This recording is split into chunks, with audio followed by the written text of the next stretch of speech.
straw. A wolf came along and began knocking. Knock, knock, knock, knock. Little pig, let me come in. No, no, by the hair of my teeny teen teen. Then I'll huff and I'll puff and I'll blow your house in. Huff, puff, puff.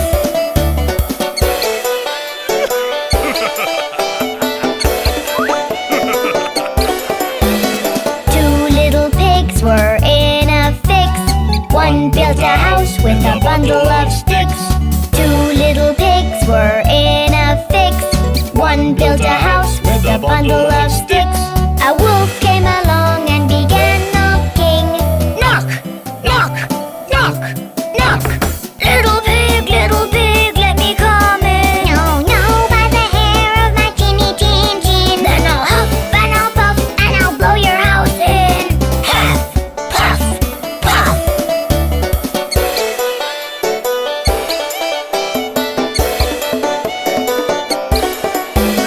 One little pig screamed, quick, quick, quick.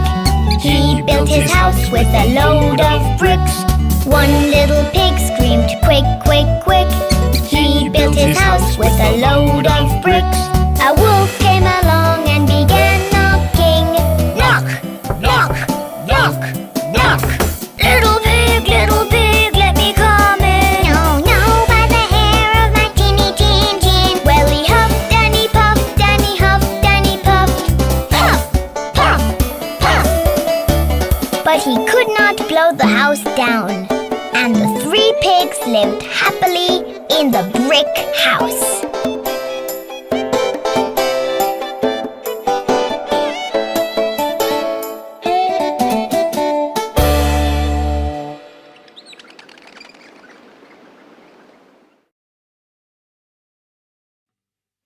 Story time! Yay! Come on, settle down, everyone. That's it. One day, Little Red Riding Hood's mother made some delicious cakes for Grandma, who was ill in bed. Take these to Grandma and cheer her up. Remember, stay on the path and don't talk to strangers. Go straight there. Yes, Mother. Little Red was walking through the forest, sticking to the path just as she should. When along came a sly old wolf, he was hungry and he thought, Those cakes will taste so good. Little Red, you gotta do what your mama said. Don't stray from the path or talk to strangers, please. Little Red, Grandma's waiting in her bed, in her cottage, in the clearing, in the trees. The wolf thought of a plan so he could trick her. He pointed out some flowers off the path. Go pick those. While Little Red was picking them, he hurried to Grandma's house to wait for his chance. Little Red, oh, there's trouble up ahead. The wolf is trying to trick you for his feast. Little Red, even Grandma's been misled. Someone else is waiting in her bed. Little Red arrived at the cottage. Grandma! She knocked upon the door with glee. Come in. Waiting there in bed, the wolf cleared his throat and said, Oh, Little Red, come over to me. Grandma, oh Grandma, what large eyes you have. All the better to see you with, my dear. Come closer.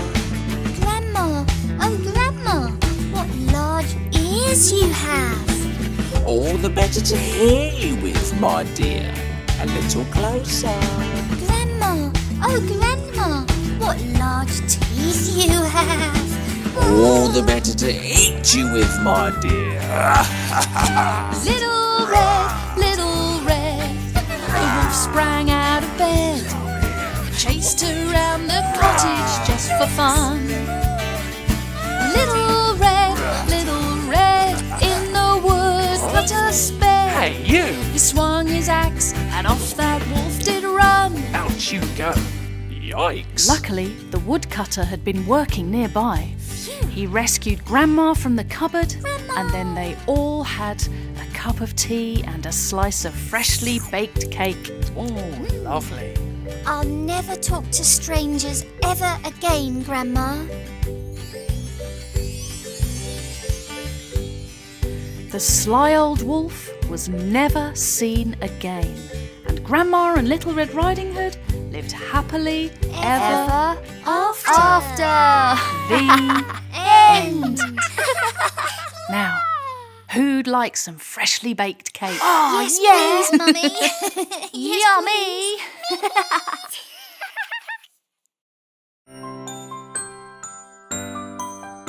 Okay, whose turn is it to tell a story? It's my turn, and I'm going to tell the story of the lion and the mice. Don't you mean mouse? Not this time, because you're all going to be the little mice. A mighty, mighty lion lay sleeping in his lair. 3 little mice came creeping by and stared. One accidentally brushed up against the lion's paw. Yikes! Sorry, Mr. Lion. There ought to be a law. Oh, sorry.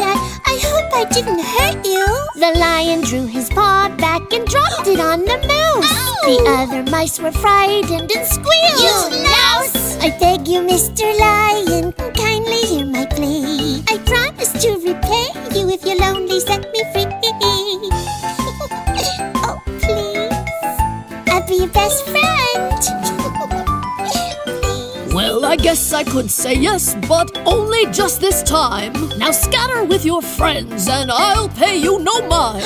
Oh, thank you, Mr. Lion. I'm forever in your debt. I guess not every lion is really such a threat. Go away. You're swell. So the great big lion let the little mouse go. Phew, that was scary. But that wasn't the end of the story. Oh, do tell. Yeah, go on. Well, the lion went a-hunting and wound up in a net. He paced and growled and then began to fret. He roared so very loud that the 3 mice heard his cry. Is that your friend the lion? He's in trouble, me oh my! Hold on to your horses, lions, we're coming to the rescue! Captured in the net, the lion paced and cried. Unafraid, the little mice clambered to his side. They nibbled a big hole and became the lion's guide. Well, what do you know? These little mice have now become my pride. We're friends! Friends to the end! Nice, Mousy. Friends are just like family, and family just like friends. I always keep my promises, on that you can depend. The lesson here is friendship, Mr. Lion, see? Friendship is a gift that always sets you free.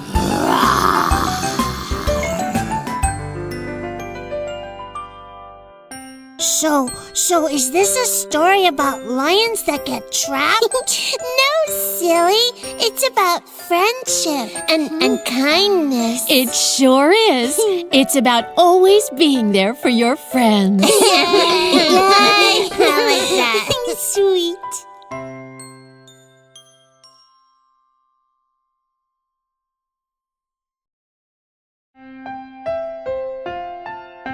Story time, everyone. How about Little Red Riding Hood? Yay! I want to pretend that I'm Little Red, and I'll be the big bad wolf. Oh, I'm not sure Wookie likes that idea. Everyone ready? Yeah! There once was a girl all dressed in red who went to her grandma's sickly bed. She's not feeling well, so I'll cut through the dell and visit Gran for a short little spell. Now remember, Don't talk to any strangers. I promise. Mama gave Red some specialties. Grandma's very favorite cheese. But in the woods, a wolf stopped Red. Well, hello, my dear. You're going where? He said, You're a stranger, right? I'm not really supposed to talk to you. But I'm off to Gran, she's sick in bed. I've brought some cheese and fresh baked bread. Then Red took off, but the wolf was smart. He knew the way to Gran's by heart. I'm smarter than the average wolf. The wolf sneaked into Grandma's place. I'll hide you so there's not a trace. He locked her in, got into bed with Granny's nightcap on his head. Help me! Poor Granny cried. Why, come in, dear. Why, Gran? Said Red, and she walked right in. Oh, I've been wondering how you've been. I'm okay. But she sounded weird. Granny, since when do you have a beard? Oh. Granny has a beard. Uh-oh. Why, Granny, what big ears you have. And Granny, what big eyes you have. And Granny, what big teeth you have. The better, my dear, to eat you with. No! No! Say that to my face! The better to eat you with. On second thought, no! Cried Little Red Riding Hood, and a huntsman burst in from the woods. He broke the door, and he grabbed that beast. Why, I'll give you a pound. To say the least! You're a big, bad, hairy wolf, and you better stop being a bully, or you won't have any friends. Well, the huntsman let poor Granny out, and Little Red just blurted out, I talked to a stranger. Confess, Little Red. I've learned my lesson now. She said. She learned her lesson now, she said. Wow, that big bad wolf sure learned his lesson. He sure did. And I sent him away, and he never came back. See what happens to big bad bullies? Indeed. Now, what's the moral of the story? Never let a wolf know if you have fresh baked bread and special cheese.